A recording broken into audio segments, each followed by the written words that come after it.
पाकिस्तानी सेना रिकवरी वाहन ICOLI M40। इसका उपयोग पाकिस्तान ने 1971 के युद्ध के दौरान रेगिस्तानी क्षेत्र में अपने क्षतिग्रस्त वाहनों की रिकवरी के लिए पाक सेना द्वारा बड़े पैमाने पर किया गया था। और यह रिकवरी वाहन पाकिस्तानी टैंक कॉलम का हिस्सा था, जिसने 4 दिसंबर 1971 को लोंगेवाला पोस्ट पर हमला किया था। यह वाहन नष्ट किए गए वाहनों में से एक था, जिसे पाकिस्तानी सेना ने छोड़ दिया था और बाद में भारतीय सैनिकों द्वारा बरामद किया गया। तो ये पाकिस्तानी सेना का रिकवरी वाहन था, जो लोंगेवाला पर 1971 में हमला हुआ था। उसके दौरान पाकिस्तानी सेना द्वारा इसे यहीं पर छोड़ दिया गया। देख पा रहे हैं आप क्षतिग्रस्त अवस्था में पाकिस्तानी सेना का वाहन, जिसे भारतीय सेना द्वारा विजिट किया गया।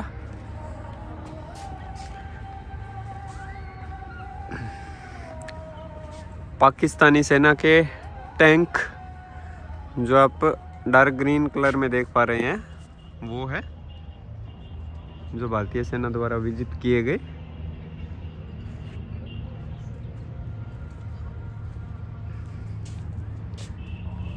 ये T-55 मीडियम टैंक जो कि भारतीय टैंक है और भारत पाक युद्धों का हिस्सा रहा है। 4 से 7 दिसंबर 1971 तक लोंगेवाला लड़ाई के दौरान भारतीय सेना की ओर से इसने हिस्सा लिया था।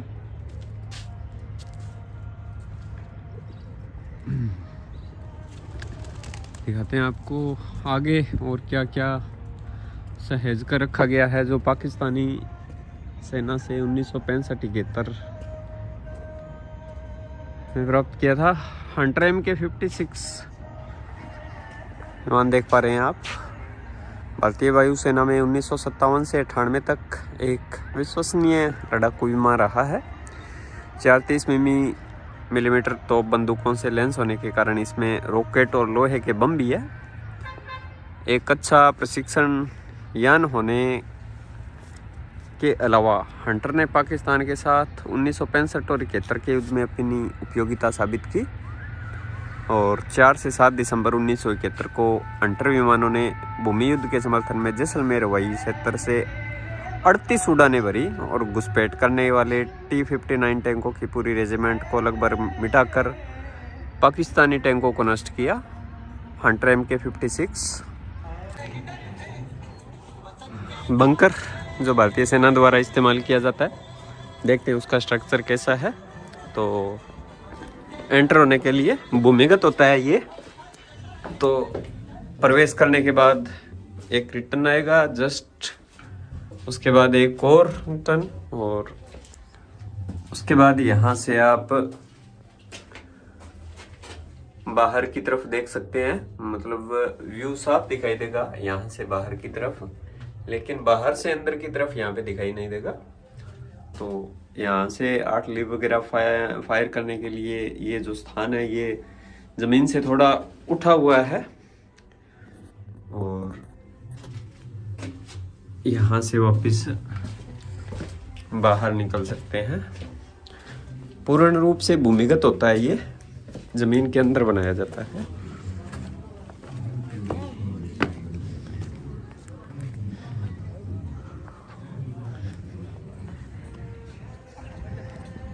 जैसलमेर वार म्यूजियम। ये सामने M4 शेरमैन टैंक, जिनका नाम विलियम टेकुम्से शेरमैन के नाम पर रखा गया था और दूसरे विश्व युद्ध में अमेरिका और सहयोगियों द्वारा उपयोग किए जाने वाला ये सबसे विश्वसनीय टैंक था। और इसका इस्तेमाल पाकिस्तान ने 1965 और 71 की लड़ाई में भारत के खिलाफ युद्धों में बड़े पैमाने पर किया। 1942 में यह टैंक सेवा में आया और 80 के दशक उपयोग में रहा। तो ये पाकिस्तान की सेना से भारत द्वारा ये जीता गया टैंक है। M4 Sherman tank, Pakistani tank एक ये रहा, और ये भी सेम M4 शेरमैन टैंक स्थित है, देख पा रहे हैं आप। वो T-55 इंडियन टैंक है। सामने आपको दिखाई दे रहा है लोंगेवाला हॉल और सामने श्रद्धांजलि स्थल, तिरंगा,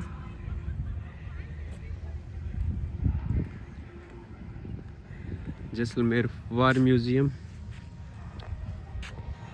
व्यू कुछ इस प्रकार का है यहाँ का।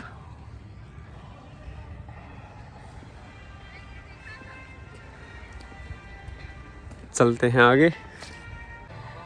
T-55 मीडियम टैंक, यह 1966 से देश में सेवा में आया भारत में और भारत पाक युद्धों का हिस्सा था। और यह टैंक 7.62 मिमी समकक्षीय मशीन गन के अलावा 100 मिमी राइफल गन से लैस है। सबसे प्रभावी टैंकों में से एक, यह अभी भी कई देशों में उपयोग में है। इस टैंक ने 4 से 7 दिसंबर 1971 तक लोंगेवाला की लड़ाई में भारतीय सेना की ओर से हिस्सा लिया था।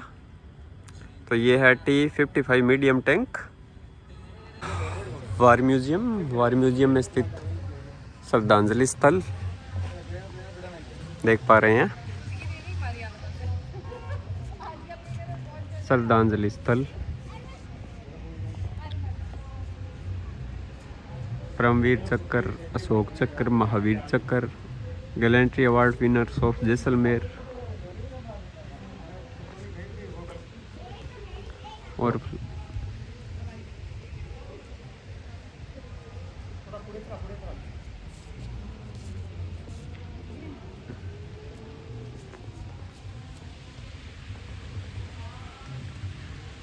देख पा रहे हैं आप जैसलमेर का वार म्यूजियम, श्रद्धांजलि स्थल।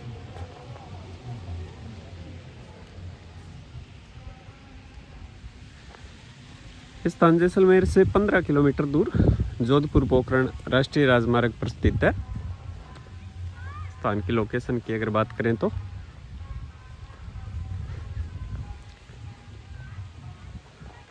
सामने जो टैंक दिखाई दे रहा है, पाकिस्तानी सेना से 1965 की लड़ाई में जीता हुआ टैंक भारतीय सेना द्वारा, देख पा रहे हैं आप।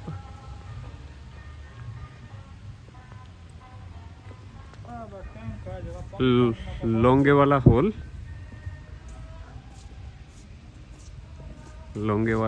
ले चलते हैं आपको लोंगेवाला हॉल में और चर्चा करेंगे लोंगेवाला के युद्ध की। 1947 के युद्ध के वार ऑर्डर और प्रधानमंत्री जवाहरलाल नेहरू का उद्घोषणा, DVL BFLR ऑल ब्लैंड मार्क 7 BLR,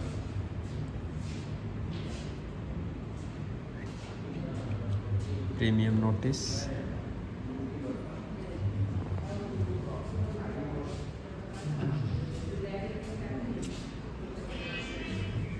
जस्ट आप म्यूजियम से बाहर आओगे तो कुछ ऐसा व्यू आपको मिलेगा। Equipment use by Indian army. 1947-48 के पाकिस्तानी युद्ध में भारतीय सेना द्वारा यूज उपकरण, पानी की बोतल, telephone set with speaker, battle of Gallipoli 1915, world war first में कंपास का use, binocular, British electric lantern,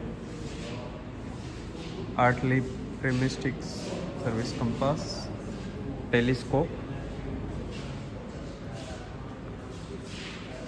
1962 के युद्ध में इस्तेमाल होने वाले उपकरण,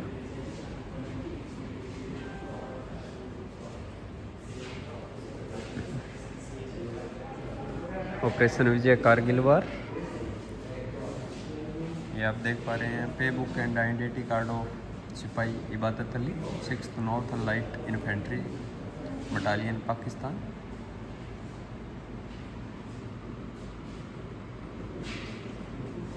और from a captured war diary of 5th northern light infantry battle park of Vijay Kargil war.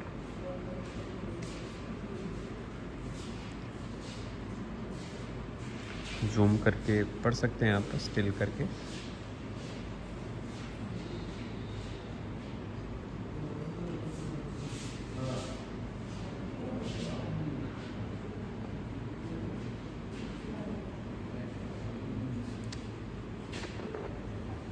soldier dressed to operate in nuclear, biological and chemical environment, उसके लिए किस प्रकार की यूनिफॉर्म अवेलेबल करवाई जाती है। आप देख पा रहे हैं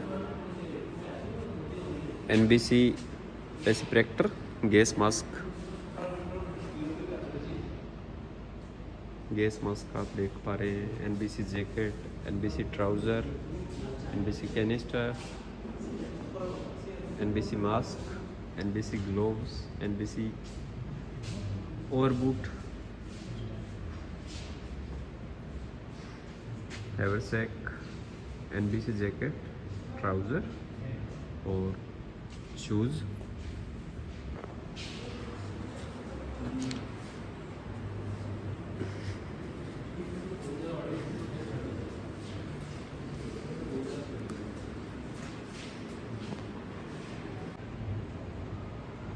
कुछ हथियारों के बारे में बात करते हैं तो brain 303 light machine gun,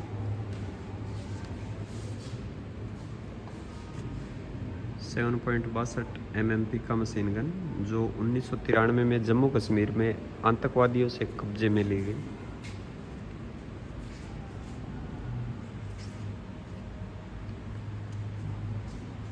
recoilless rifle 57 mm जो भारतीय सैनिकों द्वारा दूसरे विश्व युद्ध में प्रयोग में लाई गई।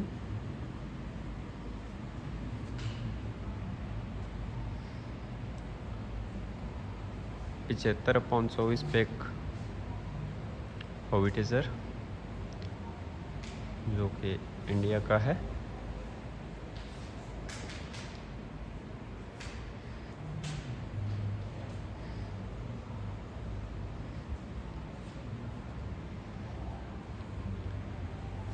सियाचिन वॉरियर तो स्नो गॉगल्स, डाउन जैकेट और आइस एक्स दिखाई दे रहा होगा, कार्बाइनर,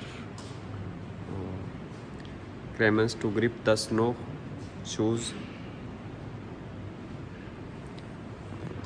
तो जो सियाचिन में जवानों को यूनिफॉर्म अवेलेबल करवाई जा रही है भारतीय सेना को, वो इस तरह से है।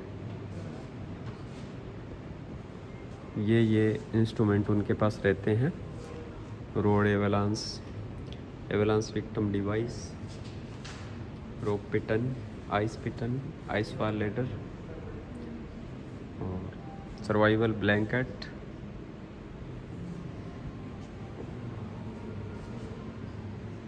परमवीर चक्कर, ब्रेवेस्ट ऑफ द ब्रेव,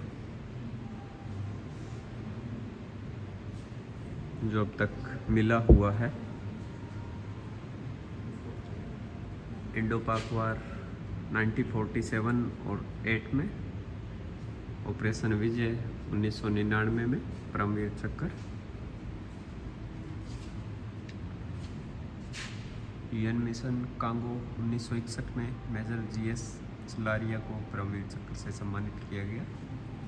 उसके बाद इंडो पाक वार 1965, सिनो इंडियन वार 1962, इंडो पाक वार 1971,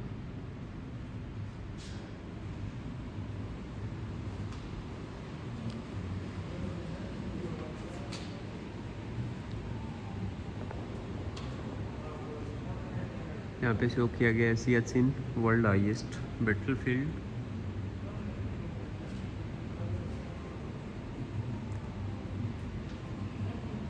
विश्व का सबसे ऊंचा युद्ध स्थल सियाचिन।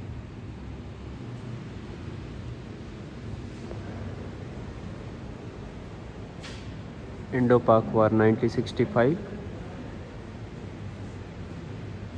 तो इसमें जो मुख्य है बैटल ऑफ असल उत्तर पैसन, battle of Dograi, battle of Hajipur, मैपेरिया, Asal Uttar, battle of Dograi, battle of Asal उत्तर,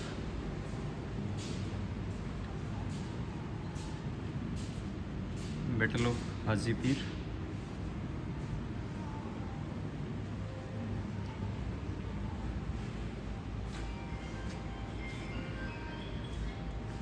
1965 में पाकिस्तान के विशेष बलों से कब्जे में ली गई हॉन्सकिंस folding 3 mm Sten gun.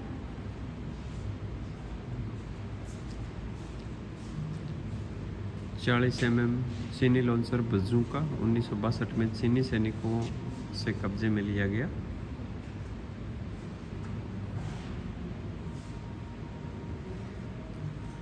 Rifle 7.62 mm AK-1 लंबी बट। ये पिछले 25 सालों से भारतीय सेना द्वारा इस्तेमाल की जा रही है।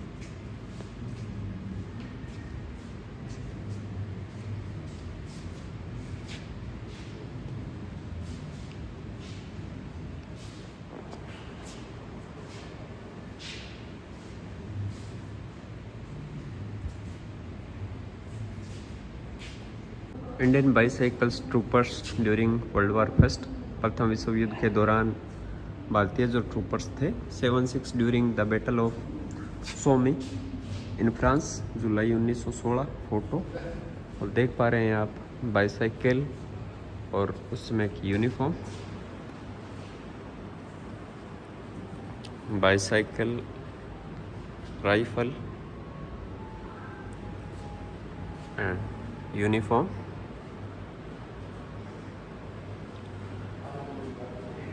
इंडो पाक वार 1947-48 और मैप एरिया ऑफ ऑपरेशंस दिखाई दे रहा होगा आपको। और वार हीरोज़ की अगर बात करें तो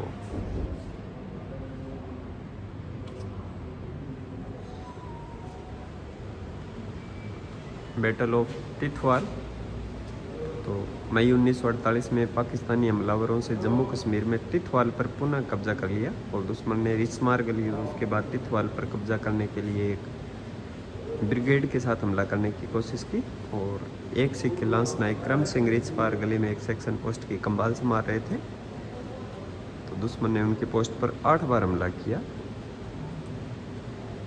और लांस नायक क्रम सिंह और उनके लोगों ने हर हमले का जवाब दिया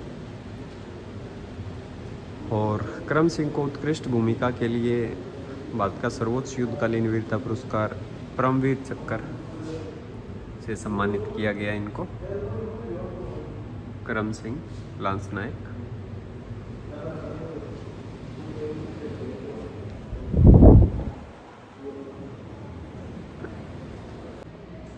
तो वार म्यूजियम के इस भाग में भारतीय सेना के इतिहास को एंशेंट बिगनिंग से लेके 320 BC से लेके और जो वर्तमान तक है सबको दर्शाया गया है। फॉर एग्जांपल शुरुआत की अगर बात करें तो 320 BC से 1600 AD तक जो सेनाओं का उत्थान काल है वो कैसे रहा चाणक्य के टाइम में 370 से 283 BC। तो चंद्रगुप्त मौर्य और उदय मौर्य साम्राज्य की स्थापना में महत्वपूर्ण भूमिका निभाने का श्रेय दिया जाता है। तो यहाँ पे भी सेना का उल्लेख है 1600 से 1857 के मध्य सेना का विकास। रॉबर्ट क्लाइव के शासनकाल में बाद में सेना का विकास। 1858 से 1900 तक ब्रिटिश भारतीय सेना जो कहलाती थी और उनके अगर योगदान की बात करें तो ऊपर द प्रेसिडेंसी आर्मीज रॉबर्ट क्लाइव के टाइम में, British Indian army, battle of Saragarhi जो कि वर्तमान में अफगानिस्तान में है। सारागढ़ी की जीत के बाद सैनिक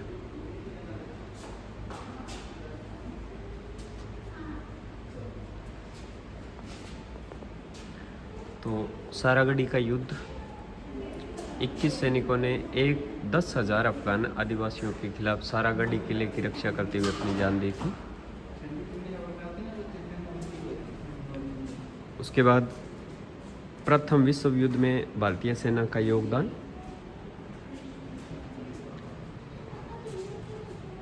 ये देख पा रहे हैं आप वर्ल्ड वार फर्स्ट में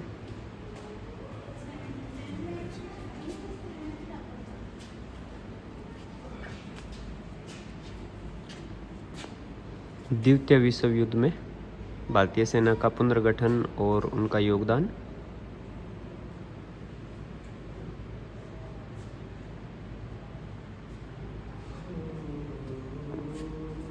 कोहिमा का युद्ध जो कि 1944 में जापान में लड़ा गया था। और 1947 स्वतंत्रता के बाद भारतीय सेना का विकास यहाँ पे दर्शाया गया है।